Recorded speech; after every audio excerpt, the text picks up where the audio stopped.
वही सवाल को इंशाल्लाह हम करेंगे पार्ट बी में। फिलहाल फाइनल अकाउंट की तरफ आ जाएं। अच्छा, तशरीफ लाएं फाइनल अकाउंट्स के अंदर। ओके, हमारे डिस्क्लोजर्स हो गए थे पेज नंबर 586 तक। कोई बंदा हाथ खड़ा करके बता दे कि किसी बंदे ने पूरी क्लास में किसी कंपनी की फाइनेंशियल स्टेटमेंट्स डाउनलोड की हों और लीगल स्टेटस और नेचर ऑफ बिजनेस जो है वो देखा हो, और साथ जो है इमूवेबल फिक्स एसेट्स की दुम में जाके वो देखा हो, उसके नंबर ऑफ एम्प्लॉयज़ देखे हों, और जाके जो है जितना हमने पढ़ाया हुआ है प्रोडक्शन कैपेसिटी वगैरह वो चीज़ देखी हो। और इसके अलावा जो मैंने आपको कहा था, अल्लाह आपका भला करे, ये तो चलें अभी छोड़ें एसोसिएट्स वाली इंफॉर्मेशन। तो ये चीज़ें किसी बंदे ने जाके कोई फाइनेंशियल स्टेटमेंट्स ऐसे डाउनलोड करके देखी हों। जी, किस कंपनी की थी आपने? फौजी फर्टिलाइजर। जी, आपने? यूनिलीवर। ठीक है जी, एक्सेलेंट, आई रियली अप्रिशिएट। आप हजरात जो है हाइब्रिड में कोई हाथ खड़ा कर दें, हाइब्रिड में। ठीक है, कोई नहीं है। आप हजरात तशरीफ ले आए पेज नंबर 587 पे। 580। अच्छा जी, मैंने तो कोई अनाउंसमेंट नहीं की। Action speak louder than words. अच्छा, पॉइंट नंबर 5। अच्छा, नहीं ऐसे लोग हैं दुनिया में, देखें जरा, ऐसे लोग हैं दुनिया में। आप जरा थोड़ा सा ऐसे मुंह अच्छा जी, अगर आपने फॉरेन कंपनी को लोन्स दिए हुए हैं, अगर आपने फॉरेन कंपनीज को लोन्स दिए हुए हैं, यानी आपने एंट्री की है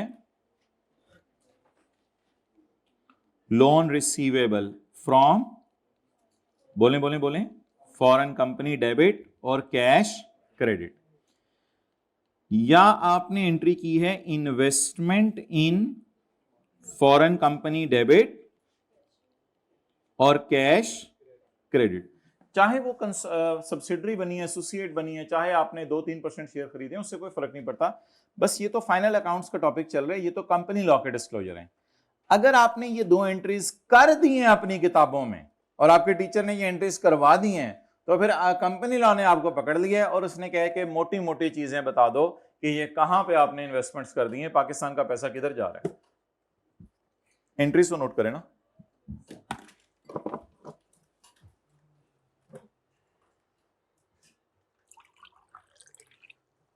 वैसे कल भी हमने एक फॉरेन इन्वेस्टमेंट्स पढ़ी थी, लेकिन मैं उसमें और इसमें फर्क बता दूंगा, थोड़ा सा बारीक सा फर्क है, मैं बता दूंगा। ये जरा थोड़ी ब्रॉड प्रोविजन है।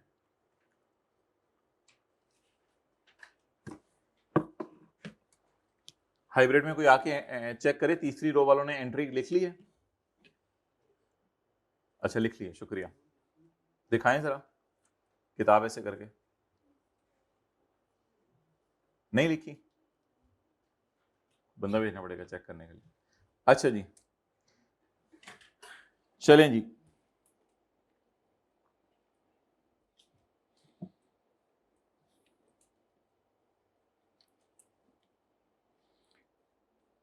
ये इन्वेस्टमेंट्स के नोट में अक्सर आता है, इन्वेस्टमेंट्स का नोट कभी हम देखेंगे, loans and advances and investments in foreign companies. आप समझने के लिए इसको ऐसे करें, loans and advances to foreign companies और इन्वेस्टमेंट इन फॉरेन कंपनी। हाँ, अगला फिक्रा तो सही है, loans and advances to foreign companies. भाई ये बातें प्लीज इजी ना लें खुदा के लिए, वरना नोट आएगा समझ नहीं आनी heading. Loans and advances to foreign companies and investment in foreign companies.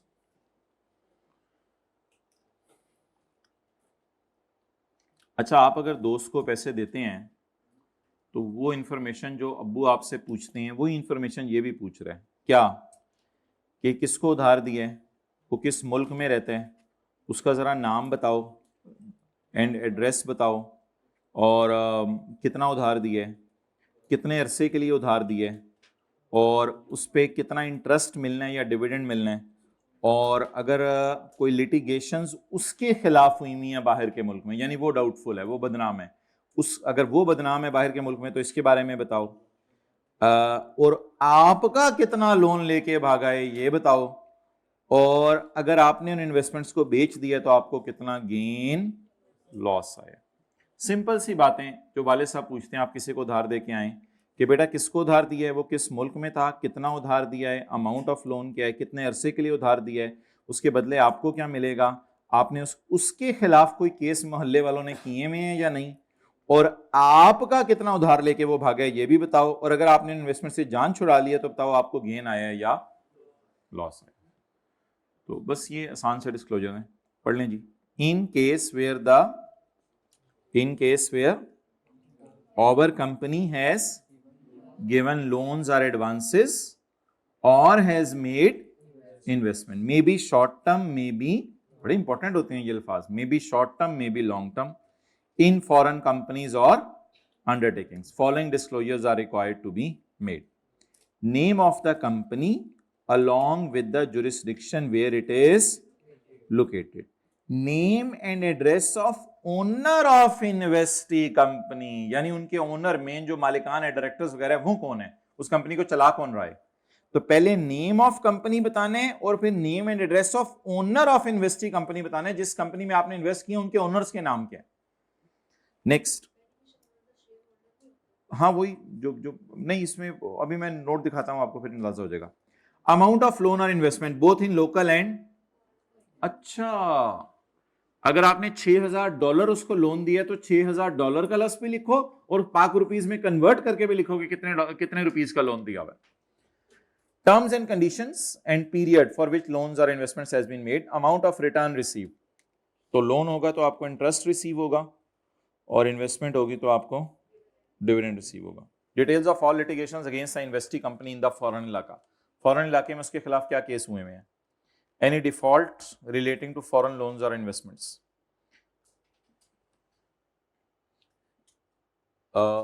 यानी वो आपका कितना लोन लेके भागा, गेन और loss of disposal of foreign investment, foreign investments के बेचने पे गेन लॉस क्या आया है।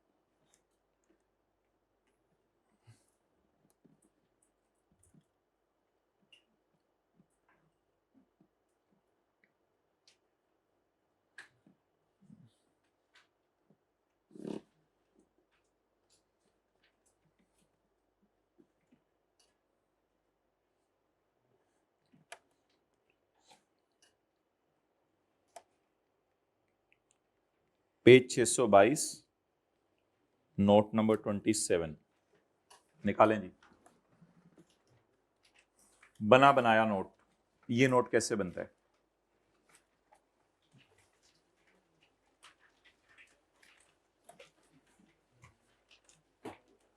subsidiaries incorporated outside Pakistan, Anyone Holding Limited, country of incorporation,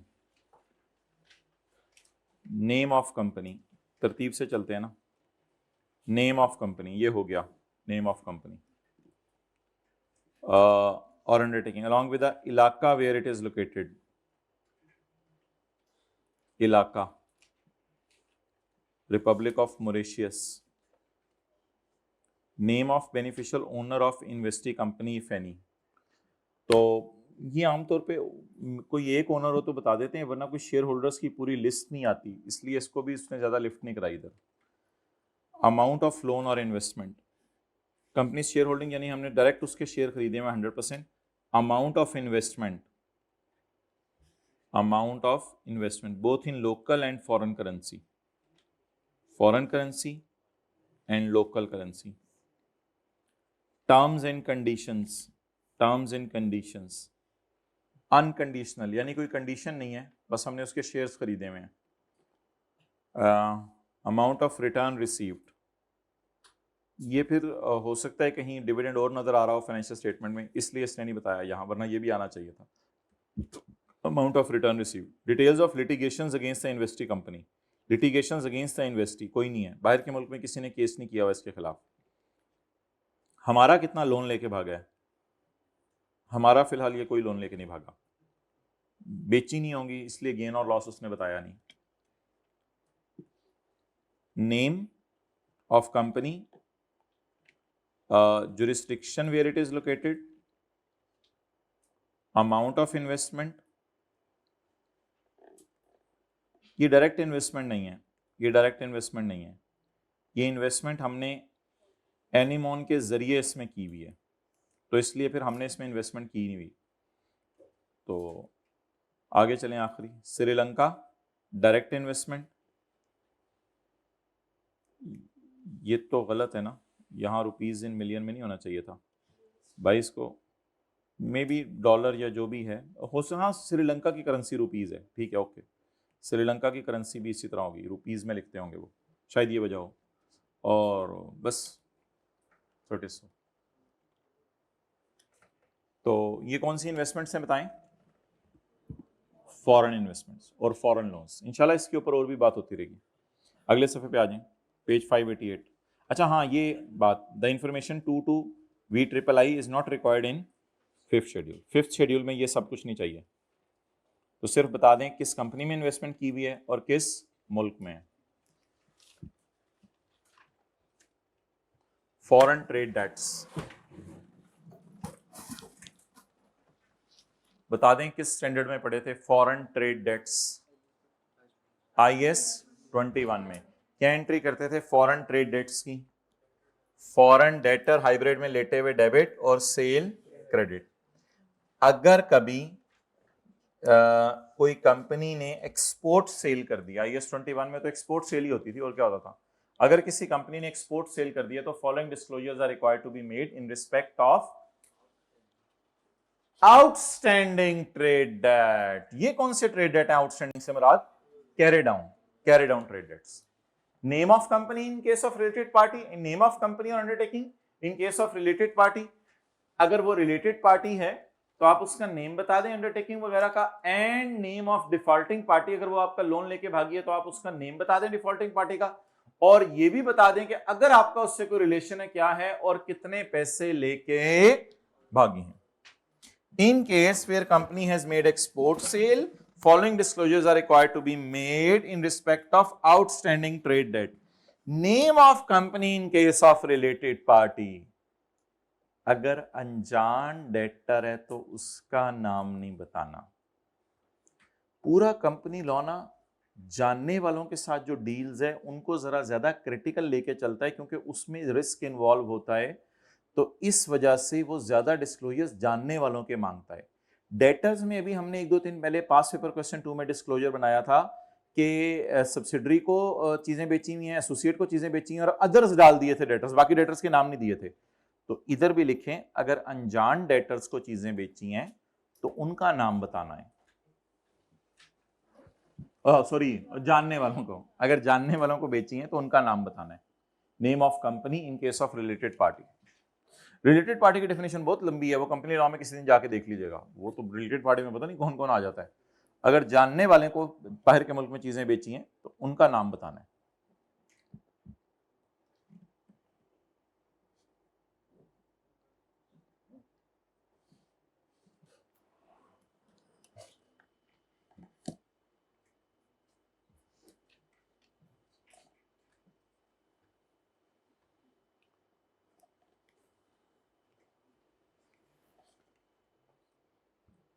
अच्छा भाई, जो हजरात आगे थे टाइम पर, उनको मैंने कहा था कि ये नोट कर लें, अब आप इसको पढ़ लें।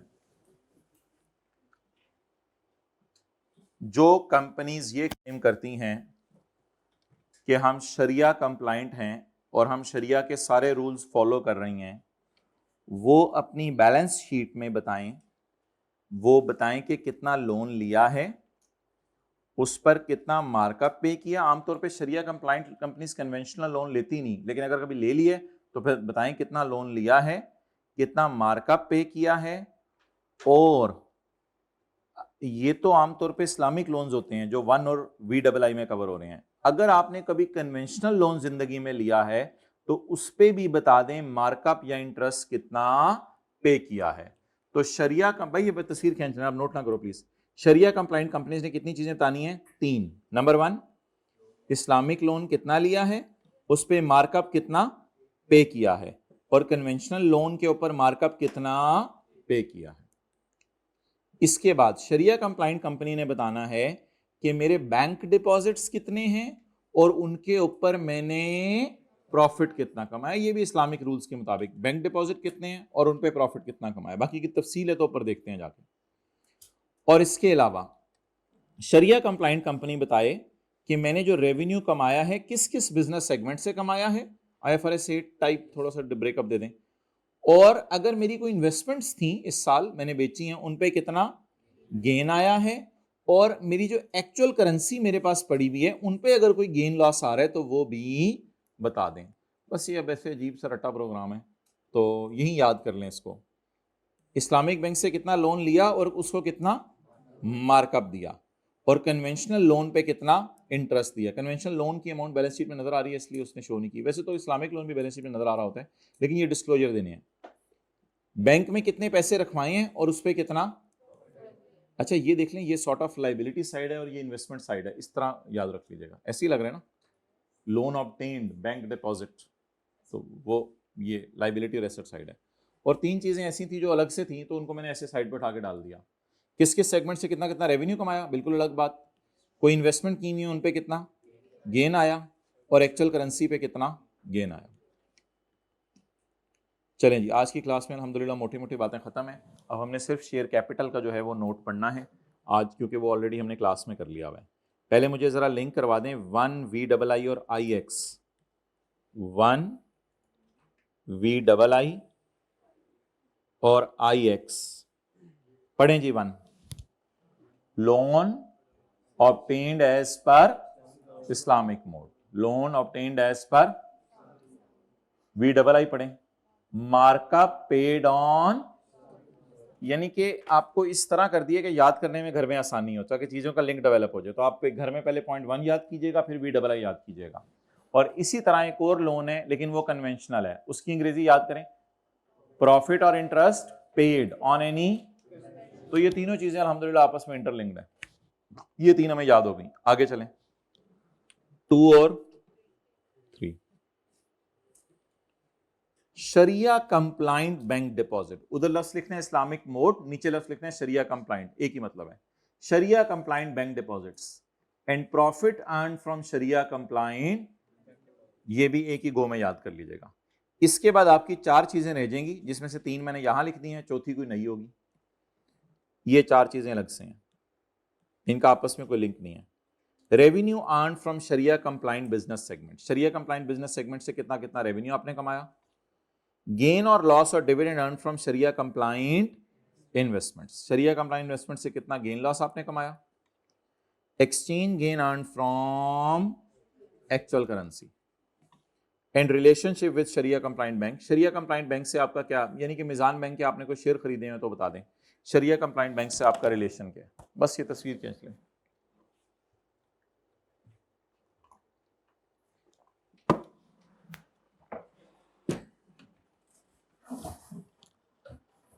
ओके,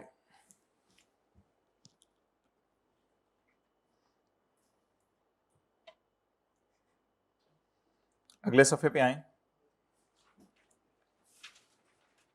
ये बात मैं मानता हूं कि हमारा IAS 1 कहता है, जो IFRS का है, कि आपने PP, biological asset, investment property, किसी को क्लब नहीं करना, सबको अलग अलग शो करना है।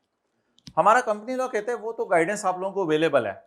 हमारा कंपनी लॉ कहते हैं 5 चीजें ऐसी हैं, किसी चीज के अंदर अगर आपने क्लब कर दी तो मैंने आपको मार देना है। बस ये 5 चीजों से कहता है मुझे बड़ी मोहब्बत है। Following shall be disclosed as separate line item on the face of balance sheet, ये हमारी कंपनी लॉ की रिक्वायरमेंट है, क्योंकि दुनिया में लोग अनक्लेम डिविडेंड और अनपेड डिविडेंड को डाल रहे थे ट्रेड एंड अदर पेएबल्स में, दुनिया वाले डालते थे क्योंकि IAS 1 की रिक्वायरमेंट शायद ना हो, या हो सकता है डिविडेंड खाली डिविडेंड पेएबल शो करते हो ट्रेड एंड अदर पेएबल्स के अलावा कहीं लाइन में, लेकिन हमारा कंपनी लॉ कहता है नहीं सॉरी, आपने ये 5 चीजें ना बैलेंस शीट के फेस पे कहीं ना कहीं अलग शो करनी है। Revaluation surplus on PP, long term deposits and prepayments, ये पास पेपर क्वेश्चन 2 में आया था। Long term deposits and prepayments, ये वो था वापडा वालों को आपने लॉन्ग टर्म पैसे जमा कराए में कि मीटर का सिक्योरिटी जमा कराई हुई है, ये लॉन्ग टर्म डिपॉजिट्स थे। अनपेड डिविडेंड और अनक्लेम डिविडेंड में थोड़ा सा फर्क है, बारीक सा।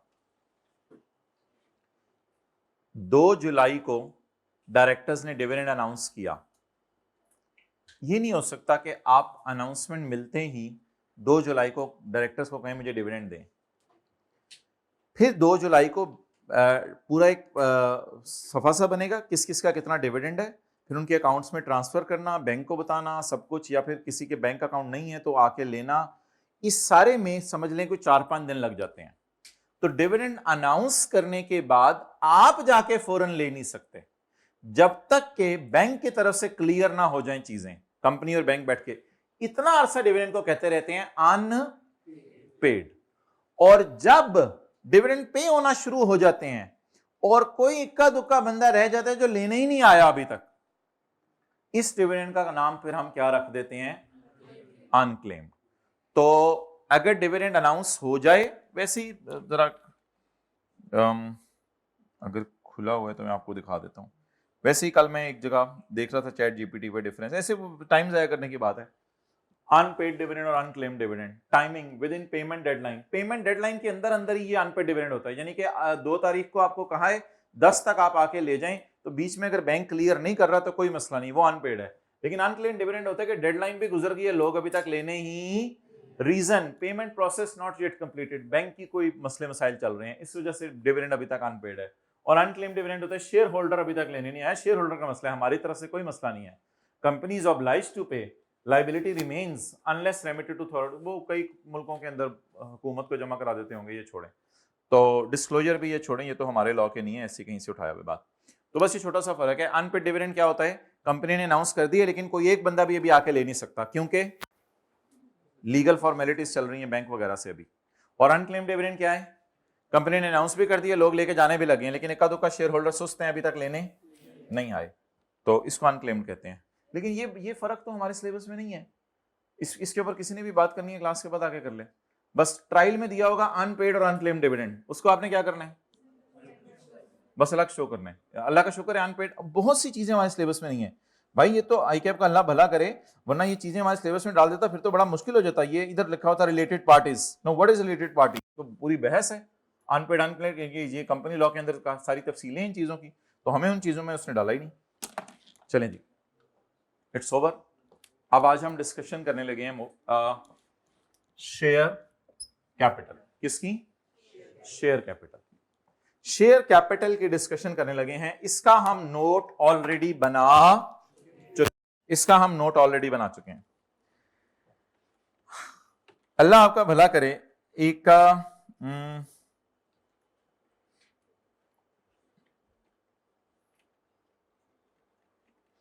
कंपनी की फाइनेंशियल स्टेटमेंट्स हम आपके सामने खोलते हैं और वहां पे एक चीज देखते हैं, थोड़ी सी सैर करनी, ना खुली, वो भी बंद हो गया, मुझे पता नहीं किसकी थी।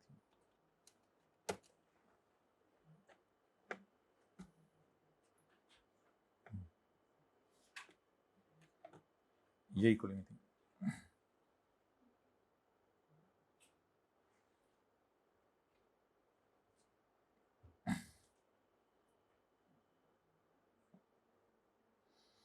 ये है statement of changes in equity, नजर आ रहे ऊपर। अब ना आप लोगों ने तसल्ली से मेरे साथ सैर करनी है चीजों की, फिर ये नोट इंशाल्लाह बड़ा आसान लगेगा आपको। शेयर कैपिटल एंड रिजर्व्स, बोलें, शेयर कैपिटल एंड रिजर्व्स। ये नाम आपके लिए शायद नए हों, लेकिन आप ये नाम ना पढ़ें, आप ये पढ़ लें, issued subscribed and share premium. ये क्या चक्कर है, इसने अनएप्रोप्रिएटेड प्रॉफिट को जनरल रिजर्व में, तो ये तो करता रहता है अक्सर, रिटेन्ड अर्निंग को जनरल रिजर्व में शिफ्ट करता रहता है। कंसोलिडेशन में हमने इसका नाम रखा था गोश्त और इसका नाम रखा था चर्बी, जनरल रिजर्व, ठीक है। इसको यहां शिफ्ट करता रहता है अक्सर, ये यहां से यहां पे शिफ्ट करते रहते हैं। असल में ना नॉर्मली यहां से डिविडेंड्स बांटे जाते हैं, जनरल रिजर्व से पैसे मंगवा के इधर रख लें, उससे डिविडेंड बांट लें, कोई मसला नहीं। यहां से डिविडेंड्स वाले वगैरह बांटे जाते हैं, इसलिए नॉर्मली इनको क्या कहा जाता है, रेवेन्यू रिजर्व्स, और इनको क्या कहा जाता है, कैपिटल रिजर्व्स। अब रेवेन्यू रिजर्व्स के आपने नाम याद रखने हैं, बाकी सारे कैपिटल रिजर्व्स हैं। रेवेन्यू रिजर्व्स के नाम बताएं, रिटेन और जनरल रिजर्व।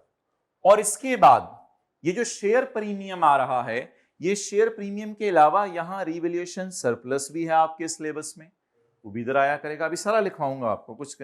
इसके अलावा रिवैल्यूएशन सरप्लस भी आपके सिलेबस में, इसके अलावा फेयर वैल्यू रिजर्व भी आपके सिलेबस में। वो कैपिटल रिजर्व समझे जाएंगे या रेवेन्यू रिजर्व समझे जाएंगे? कैपिटल रिजर्व समझे जाएंगे। अच्छा जरा बैलेंस शीट के फेस पे जाते हैं। बैलेंस शीट के फेस पे, बैलेंस शीट के फेस पे जाके हमें ये तो भाई ये इसने तो निहायत ही बोल्ड स्टेप ले लिया है। ये बैलेंस शीट वैसे हमें पसंद नहीं है, इसने निहायत ही बोल्ड स्टेप ले लिया है। इसने तो क्या कहते हैं, बस शेयर कैपिटल और रिजर्व्स ही यहां पे लिख दिया है। लेकिन मैं आपको फिलहाल सिर्फ ये बताना चाह रहा हूं कि शेयर कैपिटल के लिए भी नोट बनता है और रिजर्व्स के लिए भी नोट बनता है, लेकिन ये statement of changes in equity में नहीं बनेगा, ये बिल्कुल एक अलग करके बनेगा। अब किसी और कंपनी के हम खोलते हैं, वहां से जाके देखते हैं कि उसकी कंपनी की क्या कहानी चल रही है। ओके, मिसाल के तौर पे ये कंपनी है, इसका पहले हम बैलेंस शीट देख लेते हैं कि इसकी बैलेंस शीट के अंदर क्या आ रहा है। Balance sheet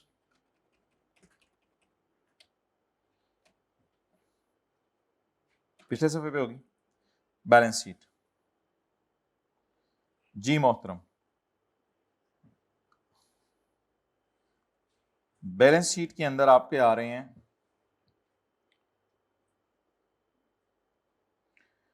authorise share capital, issued subscribed and paid up capital, और आपके आ रहे हैं कैपिटल रिजर्व्स नोट नंबर 6, और रिटेन्ड अर्निंग्स आ रही हैं जो कि रिटेन्ड अर्निंग्स आ रही हैं जो कि जनरल रिजर्व्स हैं, जो कि by surplus on revaluation of fixed asset इसको कैपिटल रिजर्व्स में ही शो करना चाहिए था, ये कोई और चीज नहीं है, ठीक है। लेकिन हम statement of changes in equity जाके देखते हैं कि उसमें इसने क्या कैपिटल रिजर्व्स को आगे कोई बाइफरकेट करके बताया कि मेरे कौन कौन से कैपिटल रिजर्व्स हैं, ताकि लोगों को पता चले। बहरहाल इसने रेवेन्यू रिजर्व का लफ्ज यहां नहीं लिखा हुआ। हम अपनी बैलेंस शीट पुराने तरीके से ही बनाया करेंगे, share capital, share premium, retained earning, लेकिन आज के बाद हमें नाम पता होने चाहिए कौन सी चीजें कैपिटल रिजर्व हैं और कौन सी चीजें रेवेन्यू रिजर्व है। चलें जी, नोट नंबर कौन सा था? नहीं, इससे पहले भी एक नोट था माय डियर, 5 बनाना हमने सीख लिया हुआ है, 5 बनाना सीख लिया हुआ है। किसी को आता है नोट 5 बनाना? ऑथराइज्ड इतने ordinary shares of ₹10 each number, और आगे उसका सारा, और उसके बाद मूवमेंट नहीं देते होते हम, वो देते होते हैं दूसरे तरीके से। अच्छा, capital reserves, capital reserves, capital reserves का नोट बन रहा है। कैपिटल रिजर्व्स का क्या बन रहा है? आप कैपिटल रिजर्व का नोट अभी मैं आपको लिखवाऊंगा, कुछ भी नहीं है, ये सिर्फ कैपिटल रिजर्व में जो जो चीजें पड़ी हुई हैं उसके कैरी डाउन का मूवमेंट नहीं, कैरी डाउन का ब्रेकअप है। जैसे मैं आपको कहूं कि एक नोट बनता है, बल्कि एक बनाया था हमने, एक नोट बनता है कैश एंड बैंक का। कैश एंड बैंक का नोट कैसे बनता है कि आप जाए नोट में, cash, bank saving, bank current, ये तीनों को जमा कर देना। Is it movement in cash account for the year, या कहां कहां कैश पड़ा हुआ, कैरी डाउन? डेटर का भी कैरी डाउन का ब्रेकअप बनाया था, पीयर से कितने लेने हैं, पता नहीं पास पेपर क्वेश्चन 2 में फलां से कितने लेने हैं और अदर से कितने लेने हैं। तो मुझे बैलेंस शीट के फेस पे आपको फिगर भूल गई होगी, मुझे भी फिगर भूल गई होगी, कैपिटल रिजर्व की शायद ये फिगर नजर आ रही थी बैलेंस शीट के फेस पे, अगर किसी को याद हो। इसका ब्रेकअप, तो अल्लाह का शुक्र है कैपिटल रिजर्व्स में हमारे शेयर प्रीमियम पड़े हुए हैं, कैपिटल रिडेम्पशन रिजर्व हमारे सिलेबस में नहीं है। Own share purchase for cancellation, ये पढ़ेंगे आप सीए फाइनल में चीजें, शायद कंपनी लॉ में पता नहीं पढ़ी कोई चीज इन किस्म की चीजें नहीं। और एक और भी था रिवैल्यूएशन सरप्लस, वो पता नहीं उसने बैलेंस शीट के फेस पे शो कर दिया, उसको भी इसी में डाल के शो कर देना चाहिए था। लेकिन एक बात याद रखिएगा, शेयर प्रीमियम का सब नोट भी हमने डाला करना है, शेयर प्रीमियम का सब नोट भी हमने डाला करना है। This reserve can be used by the company only for specified purpose, ये रिजर्व स्पेसिफाइड पर्पस के लिए हम इस तरह का नोट नहीं डाला करेंगे, हम इसका आसान नोट डाला करेंगे जो आई के अपने सिलेबस में डाला हुआ है कि share premium reserve is due to the shares issued having a face value of 10 and having a premium of 5, यानी उसमें प्रीमियम कितना था अगर वो सवाल में दे दिया हुआ तो प्रीमियम की फिगर बता दिया करेंगे। इस तरह का हम नोट नहीं डाला करेंगे जिस तरह इसने डाला हुआ है। अच्छा, ये कैपिटल रिजर्व्स हो गए। इसके बाद रेवेन्यू रिजर्व्स का इसने कोई नोट नहीं दिया क्योंकि शायद इसकी रिटेन्ड अर्निंग ही आ रही थी, इसलिए इसकी तरफ वो नहीं गया। तो ये अब हर कंपनी का देखें थोड़ा बहुत प्लस माइनस चलता है, तो कितनी हार्ड एंड फास्ट चीजें नहीं है जिसमें आप जो है वो परेशान हो के भाई क्या करना है क्या नहीं करना। चलें छोड़े, हम किधर घूम रहे हैं, हम एनुअल रिपोर्ट के अंदर आते हैं जो हमारी मशहूर ज़माना है, उसमें ज़रा देख लेते हैं।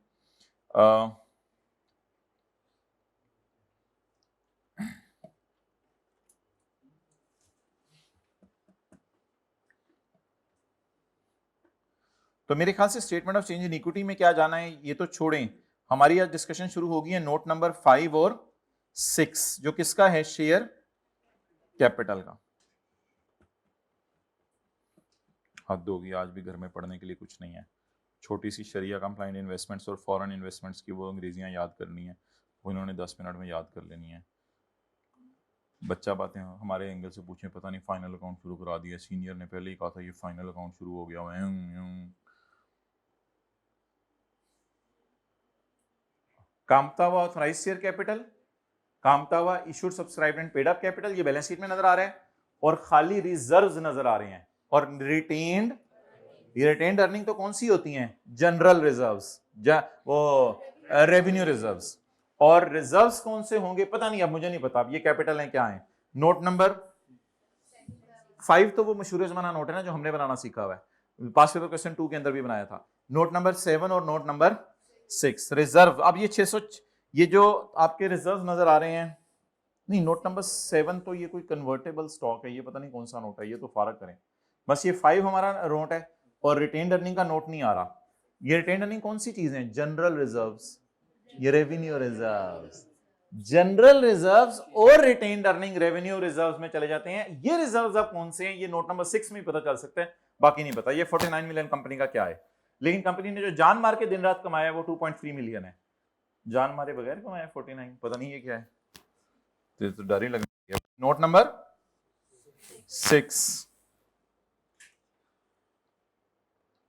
और शेयर कैपिटल का नोट क्या था, 5 था, 5। ये तो वो हमारा मशहूर जमाना नोट होता है ना, इशूड फॉर कैश और बोनस शेयर्स वगैरह और पीपी वगैरह। अच्छा, नोट नंबर रिजर्व्स, ओए होए इसने तो निहायत ही बोंगी मार दी। इसने रिजर्व्स में कैपिटल रिजर्व भी डाल दिए हैं और रेवेन्यू रिजर्व भी डाल दिए, लेकिन रेवेन्यू रिजर्व की रिटेन्ड अर्निंग उधर ही पड़े रहने दी मुंह के ऊपर, और जनरल रिजर्व उठा के इधर डाल दिए। हालांकि अगर वो हेडिंग ऊपर देता कैपिटल रेवेन्यू रिजर्व वो जरा आसान हो जाता, लेकिन उसकी नजर में शायद रिटेन्ड अर्निंग इंपॉर्टेंट होंगी, उसने फेस पे शो कर दी। तो देख रहे हैं आप, बस प्लस माइनस चल रहा है हर जगह, इसी तरह है दुनिया के अंदर। ये फाइनेंशियल स्टेटमेंट जो बना रहे हैं वो बस जो जिनको समझ आता है वो बनाने लग जाते हैं। तो कैपिटल रिजर्व्स में क्या आ रहा है इनके, share premium, fair value reserve, फिर ये फेयर वैल्यू रिजर्व किसी और स्टैंडर्ड के होंगे, ये आपने पढ़ा हुआ है IFRS 9। और कैपिटल रिडेम्पशन रिजर्व है, एक लफ्ज याद कर लें, अगर कभी आ गया तो बस इस नोट में डाल दीजिएगा। No it is nothing except a breakup of that 49। ये 49 तो मैं आपको दिखा के लाया हूं ना, it is a breakup of 49। इसमें ये कोई फेयर वैल्यू ही IFRS 9 नहीं, आपके मैं मजे कराए हैं 25 मिलियन के, बाकी आप तो दिन रात कमा के 2 मिलियन ही कमाया था आरी में जो पड़ा हुआ है। तो बाकी 6.2 6.1 जरा शेयर प्रीमियम पढ़ लें। This reserve can be used by company only for the purpose, ये वही नोट चल रहा है। ये नोट वैसे आई के अपनी किताब में नहीं डाला अपना, हर बंदा ये नोट डाला है कि शेयर प्रीमियम हम सिर्फ यूज कर सकते हैं कंपनी लॉ के सेक्शन 81 के तहत, इसके अलावा हम शेयर प्रीमियम कहीं यूज नहीं कर सकते। लेकिन ये वाला नोट आई कैप डाल नहीं रहा, इसकी जगह एक और नोट डाल रहा है, वो मैं आपको दिखा देता हूं। अब हम जी बनाने लगे हैं किसका नोट, जल्दी से बताएं, शेयर कैपिटल का और रेवेन्यू रिजर्व्स का और कैपिटल रिजर्व्स का। निकाल लें जी, बिस्मिल्लाहिर्रहमानिर्रहीम। पास्ट पेपर का क्वेश्चन नंबर 19,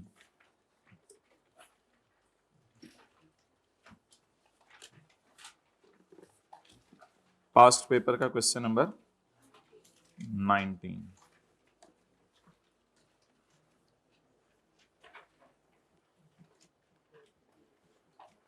ये 10-15 मिनट आपके ज़ाया किए हैं जहन बनाने के लिए। जहन में इमेज सा क्या बनाएं,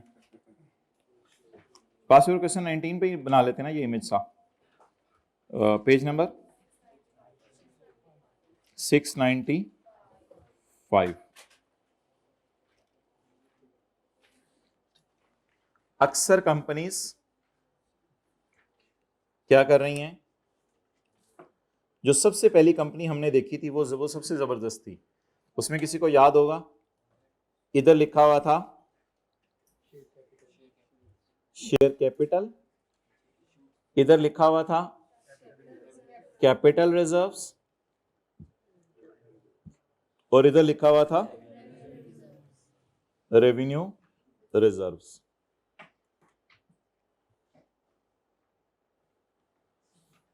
इधर आ गया था issued, subscribed and paid up capital, इधर शेयर प्रीमियम, रिवैल्यूएशन सरप्लस और कैपिटल रिडेम्पशन रिजर्व, कोई लफ्ज से हमने पढ़ा है, और इधर रेवेन्यू रिजर्व्स में रिटेन्ड अर्निंग और जनरल रिजर्व। तो ये आइडियल फॉर्मेट है जिस तरह सबको चलना चाहिए, बाकी प्लस माइनस लोग कर रहे हैं आप देख रहे हैं, तो ये आइडियल फॉर्मेट है।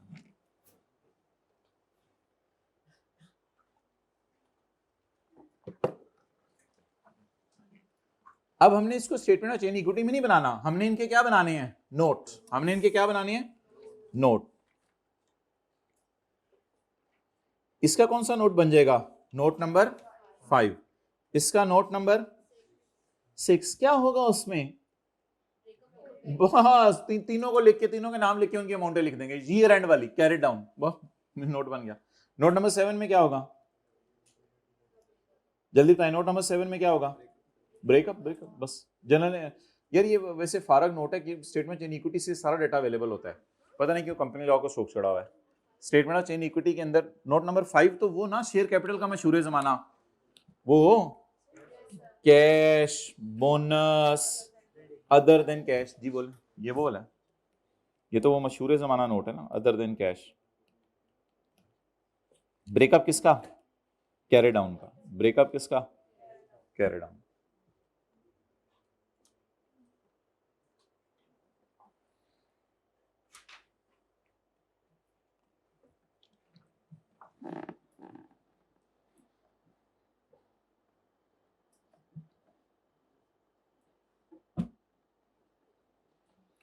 बैलेंस शीट में तो आप देख लें गांधी मारा हुआ लोगों ने, कुछ शेयर कैपिटल शो कर रहे हैं, एक ने तो ये भी किया हुआ था अभी जो हमने पढ़ा पैकेजेस ने, उसने रिजर्व की हेडिंग डाली थी बैलेंस शीट में, और रिजर्व की हेडिंग डाल के इन तीनों को और इसको उठा के बैलेंस शीट के मुंह पे इकट्ठा डाल दिया था, और रिटेन्ड अर्निंग उसने अलग से शो की हुई थी। लेकिन बेहतर है बैलेंस शीट में भी हम इंशाल्लाह सिलेबस में बैलेंस शीट में ये सारी चीजें अलग अलग ही शो किया करेंगे, हम अलग अलग शो किया करेंगे। अब my dear,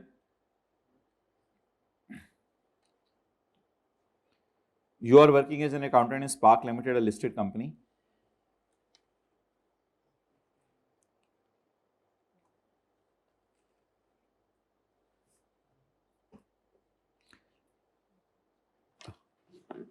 Until last year, SL had a simple capital structure. अगर मैंने को मुनासिब समझा ना, मैं स्क्रीनशॉट अटैच कर दूंगा इसका। Until last year, SL had a simple capital structure with all shares issued at par for cash and the remaining equity appearing in RE. कहते हैं पिछले साल तक तो आसान प्रोग्राम था, सिर्फ मेरा शेयर कैपिटल था और RE थी, बस आराम से मैं चल रहा था, कोई मुझे ऐसे स्यापा सुपे नहीं थे, और ये भी कैश पे इशू किए हुए थे मैंने शेयर्स, पिछले साल तक कहता है ये था। With all shares issued at par for cash at face value and the remaining equity appearing in the retained earning account. However, management of SL has ambitious growth plans for future. Requirement पढ़ने पहले. Prepare the note as required by CFO. You may assume the figures. Figures assume करनी है कर लें, नहीं भी करनी कोई figures assume करने की जरूरत नहीं। कहते हैं मैं figures आपको नहीं दे रहा, बस आपसे फॉर्मेट बनवाऊंगा और इंशाल्लाह उसी पे आपको मार्क्स दे दूंगा पूरे। तो कहते हैं मैं figures नहीं मांग रहा आपसे। तो however, the management of SL has ambitious growth plans for future and has stated raising funds. SL has issued additional shares at a premium for cash. Additional shares हमने इशू कर दिए हैं प्रीमियम पे. Is also planning to issue bonus shares. Bonus shares भी हम issue करने का सोच रहे हैं, यानी कि bonus shares भी इशू करने का सोच रहे हैं. And there are plans for further share issue against cash as well as other assets. और other assets का भी हम इंशाल्लाह सोच रहे हैं, other than cash, यानी प्लांट के और इसके against. SL management is also planning to issue bonus shares and a portion of retained earning will also be transferred to another reserve account. तो पोर्शन ऑफ रिटेन्ड अर्निंग किसी और reserve account में भी transfer करेंगे हम, ये भी हम सोच रहे हैं. Will also to another reserve account which will not be available for distribution, which will not be available for. कहते हैं रिटेन्ड अर्निंग से हम किसी ऐसे अकाउंट में शिफ्ट करेंगे जहां डिस्ट्रीब्यूशन की इजाजत नहीं है. ओए होए होए होए, इसका मतलब है तुम लोग रिटेन्ड अर्निंग से जनरल रिजर्व में शिफ्ट नहीं करोगे, क्योंकि ये तो डिविडेंड टाइप चीजें होती हैं. ये जनरल रिजर्व और रिटेन्ड अर्निंग में मूवमेंट होती रहती है, यहां से डिविडेंड भी चलेंगे. जनरल रिजर्व से वादे डिविडेंड नहीं दिए जाते, यहां शिफ्ट करके दिए जाते हैं. कहते हैं लेकिन मैं रिटेन्ड अर्निंग से कुछ ऐसी मूवमेंट्स करना चाह रहा हूं जो कि इधर आके पार्क हो, उसका नाम रिजर्व का पता नहीं क्या है. रिजर्व कंपनी हजारों बनाती हैं, पता नहीं क्या क्या नाम है. उस रिजर्व का नाम कहते हैं मैं नहीं बता रहा, लेकिन मेरा इरादा है कि मैं रिटेन्ड अर्निंग से थोड़ा बहुत इधर फेंकना शुरू करूंगा, जिनमें से मैं डिविडेंड, इनसे डिविडेंड बांटे जाते हैं, इनसे डिविडेंड नहीं बांटे जाते. You have pointed out that these changes in capital will require additional disclosures as per fourth schedule. The CFO है, fourth schedule का मतलब ये होगा ना लिस्टेड कंपनी है. हाँ, fourth schedule. तो fourth schedule लिस्टेड कंपनी है. The CFO is required to prepare an illustrative note on share capital and reserves. Share capital and reserves. अब आपकी मर्जी है कि रिजर्व में नोट 6.1 और 6.2 करके बना दें, या रिजर्व में दो अलग अलग नोट बना दें, कैपिटल रिजर्व और revenue reserve. It's up to you. Okay,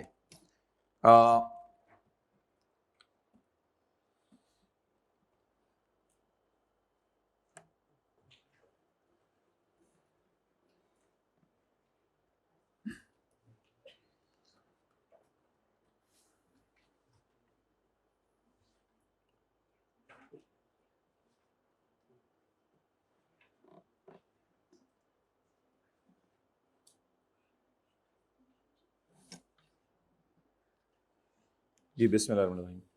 ये क्यों का नोट आपको बनवाया हुआ है, मैं इसलिए ऐसे खोल दिया, और बाकी तो कैरिड ऑन का ब्रेकअप है.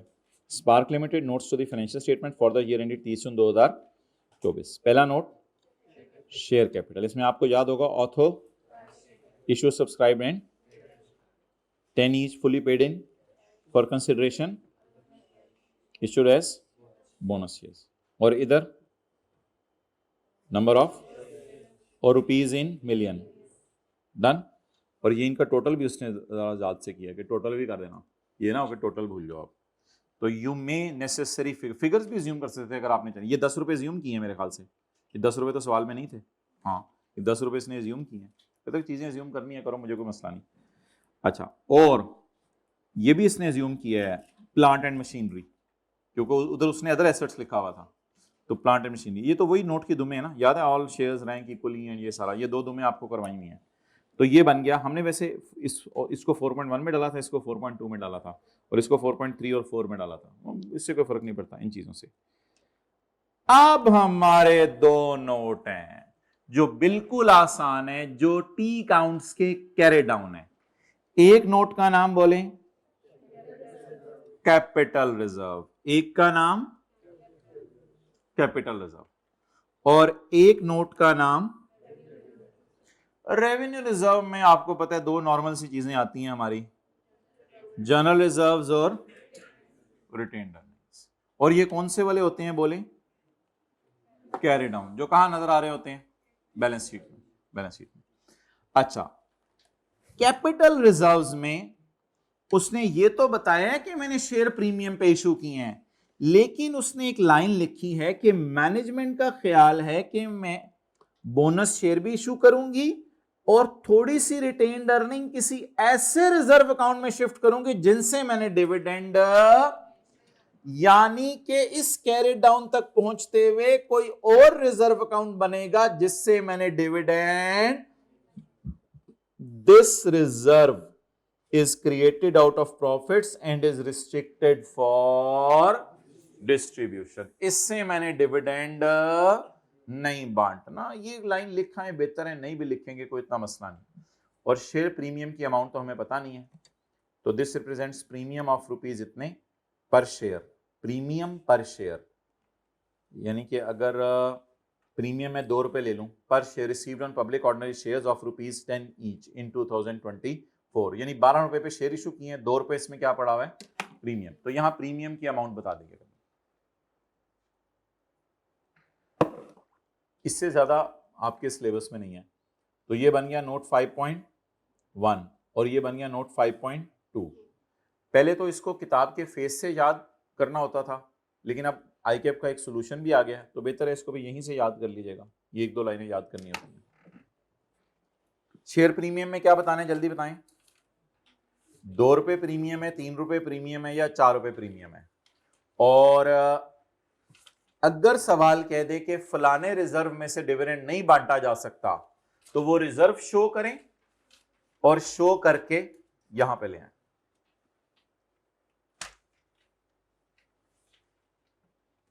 अच्छा, अब मिसाल के तौर पर शेयर कैपिटल कितना है, शेयर प्रीमियम इतना है, और other reserve, retained earning, general reserve. Retained earning 100 की आई थी, मैंने 5 रुपए शिफ्ट कर दी अदर रिजर्व्स में, तो ये 5 पे चला गया, ये 95। तो जनरल रिजर्व्स वैसे अज्यूम करनी है फिगर, जो मर्जी अज्यूम कर लो, 33। अब मुझे बताएं कि इस डेटे के बुनियाद पर हम नोट कैसे बनाएंगे। What is share premium, 60 million, 60 million. What is other reserves, 5 million, total is 65 million. What is general reserve carried down, 33. What is retained earning carried down, 95. And then what is share capital carried down, सही जगह या गलत लिखा है कि वो आगे तो मुझे नहीं पता कितने कैश हैं, कितने वो हैं, कितने वो, यही तो यहां तो लिख देना चाहिए ना। तो किसी का दिल चाह रहा है तो बस फिर बना ले, फिर पेज 739 पे जाके, ऐसी टाइम जाया करने के लिए।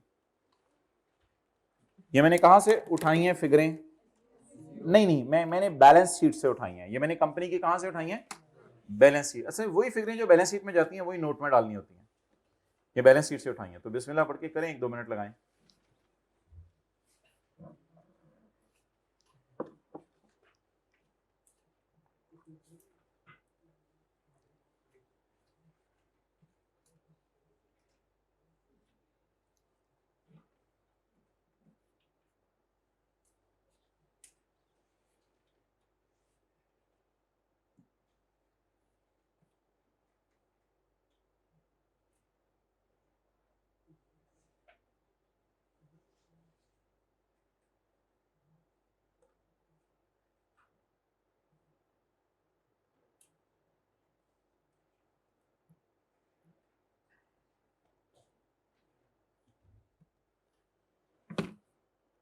जी 65 और 3395,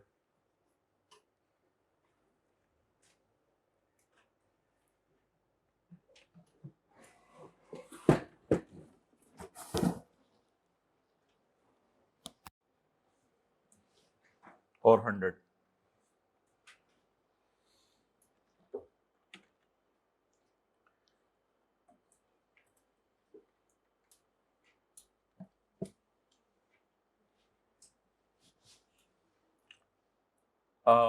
अभी तक आपने देखा होगा हमने सवालों में ना ये नोट 6 और 7 नहीं बनाया था।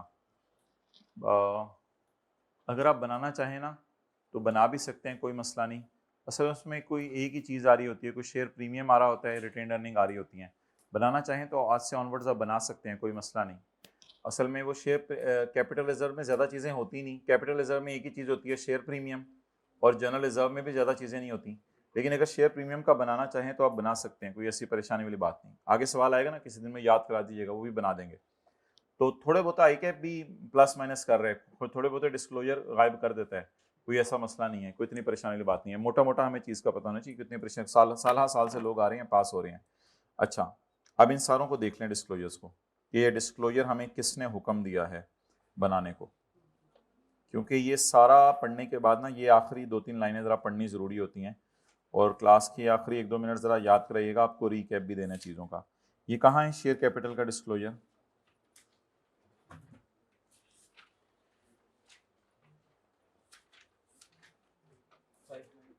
फाइव नाइन सिक्स नहीं 592 पेज 592 पेज 592। आज हमने कौन सा डिस्क्लोजर पढ़ा?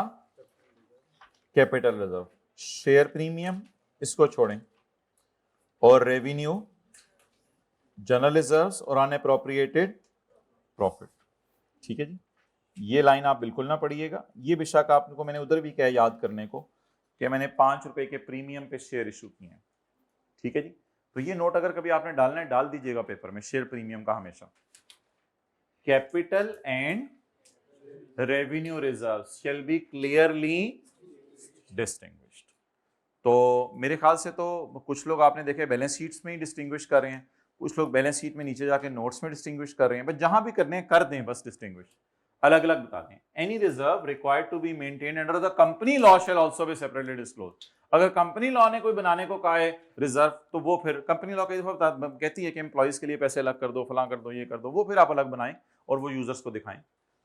वो आमतौर पे फिर कैपिटल रिजर्व में ही जाता है क्योंकि उससे डिविडेंड नहीं दिया जाता। Any legal or other restrictions on the ability of company to distribute or otherwise shall be disclosed for all kind of reserves maintained by। हमारे सवाल में क्या लीगल या अदर रिस्ट्रिक्शन थी कंपनी के ऊपर? हमारे सवाल में क्या रिस्ट्रिक्शन थी कंपनी के ऊपर? कंपनी कैन नॉट पे डिविडेंड फ्रॉम दिस मनी। ये जो रिटेन्ड अर्निंग से पैसे अदर रिजर्व में ट्रांसफर किए हैं, ये कंपनी लॉ ने कहा होगा इसमें से आप क्या नहीं पे कर सकते। फिक्रा याद करें, any legal or other restriction on ability of company to distribute shall be disclosed for all kinds of reserves made by company। और ये डिस्क्लोजर तो आपको पता है, ये रिजर्व्स का है या शेयर कैपिटल का है? इसमें क्या क्या बताना होता है? ट्रेयरी श्रेयर्स को बस ये आपके स्कोप में नहीं है, बस लफ्ज़ ही याद करना है। तो ये इशूड शेयर कैपिटल का बताना होता है। ये सारा आपको पता है फेस वैल्यू पे बनता है। इसको नोट 4 हमने कहा था या 5 6? आज 5 का था और 6 7 फिर अगले थे। और वो जो आखिर में अंग्रेजियां डालनी होती हैं दुमे, वो सुन लें। Share holders agreements for voting right, board selection, right of first refusal, यानी वोट करते हुए रिफ्यूजल का भी हक होता है लोगों को, और अपना वोट ब्लॉक भी करवा देते हैं कुछ लोग। ये सारा बता दें। ये वो नोट की दुमे जो हम डालते होते थे कि एजीएम के अंदर एक शेयर होल्डर को एक वोट देने का हक है, और वो सारा। तो 4 बातें जरा याद करें। नंबर 1, वोटिंग राइट आपका कितना है? बोर्ड को आप सिलेक्ट कर सकते हैं या नहीं, बोर्ड ऑफ डायरेक्टर्स को। जिस वक्त वोट मांगा जाए आप फौरन रिफ्यूज कर सकते हैं या नहीं, और आप अपना वोट ब्लॉक करवा सकते हैं या नहीं। अगर इस तरह की कोई थ्योरी सवाल में लिखी होगी तो एज इट इज लिख देंगे। ओके, इसका भी नीचे बना बनाया नोट आपके सामने बना हुआ है, इसका भी, लेकिन इस फॉर्मेट की जरूरत नहीं क्योंकि कई दफा ये नोट बना चुके हैं। चलें जी, बिस्मिल्लाहिर्रहमानिर्रहीम। हमने क्लास के शुरू में आते ही कहा था कि प्रोविजन का टी काउंट रफ वर्किंग में बना लिया करें। जरा मैं आज आपको बता दूं, घर जाके कोई आधे पौने घंटा आपका लगेगा, ज्यादा टाइम नहीं लगेगा। हमने आते ही कहा था कि प्रोविजन का टी काउंट बना लिया करें, और प्रोविजन के टी काउंट को किस में कन्वर्ट कर दिया करें? स्टेटमेंट फॉर्म में। प्रोविजन के बारे में 3 डिस्क्लोजर दे दें, नेचर लिख के बता दें, रीइंबर्समेंट की अमाउंट लिख के बता दें, अमाउंट नहीं बस रीइंबर्समेंट के बारे में बता दें, और अनसर्टेनिटीज बता दें। कॉन्टिंजेंट लायबिलिटीज इंशाल्लाह पार्ट बी में भी 150 पे हम डिस्क्लोज करेंगे। कॉन्टिंजेंट लाइन नेचर बता दें, एस्टीमेट ऑफ फाइनेंशियल इफेक्ट बता दें, अमाउंट भी बता दें जिसको एस्टीमेट ऑफ फाइनेंशियल इफेक्ट कहते हैं, और अनसर्टेनिटीज भी बता दें, और रीइंबर्समेंट भी बता दें, और इसमें नेचर और वो बता दें। बस ये इतना सा है, इस पे और ज्यादा आपको एफर्ट करके करने की जरूरत नहीं। मैं P&L बनाते हुए एहतियात बताई थी कि इस अमाउंट को यहां से नेट कर दीजिएगा, या अलग भी शो कर देंगे, कोई मसला नहीं। ये तो हो गया प्रोविजंस का। नेक्स्ट, इसमें आज हमने पेज 589 पर पढ़ा है, याद करें जी, बैलेंस शीट के फेस पे क्या क्या चीजें शो करनी है। किसी को जमानी याद हो, मिलजुल के पूरी करवा दें। Unpaid dividend, unclaimed dividend, cash and bank, long term deposits and prepayments, revaluation. ये इंशाल्लाह याद हो गया आपको। अच्छा जी, इधर आए, पेज 587 पर, अगर आपने लोन दिया हुआ है या इन्वेस्टमेंट की हुई है किन कंपनीज में, फॉरेन कंपनीज में, तो आप लोग बताएं किस मुल्क में है, उनके मेन शेयर होल्डर का नाम क्या है, कितना पैसा दिया है, कितने अरसे के लिए दिया है, क्या मिला, उनके खिलाफ क्या केस हुए, और उन्होंने हमारा पैसा तो नहीं लेके भागे, और जब मैंने इन्वेस्टमेंट बेची उन पर गेन लॉस क्या आया। फॉरेन डेटर्स अगर जानने वाले हैं तो उनके नाम बता दें और कितने पैसे लेके भागे ये भी बता दें। Carried down debtors for the year में कौन से debtors, carried outstanding, carried down debtors. और इसके बाद शरिया कंप्लाइंट कंपनीज, लेकिन अब ना अल्फाज याद करें, loan obtained as per Islamic mode, markup paid, आगे वही लफ्ज लिख देने, on Islamic mode of financing के ऊपर, और interest paid on conventional loan. Bank deposits नहीं लिखना, sharia compliant bank deposits and profit earn from those. Segment wise revenue बता दें, इन्वेस्टमेंट्स पर गेन लॉस बता दें, करेंसी पर गेन बता दें, लॉस भी बता दें, और बैंक के साथ कोई रिलेशन है तो वो बता दें।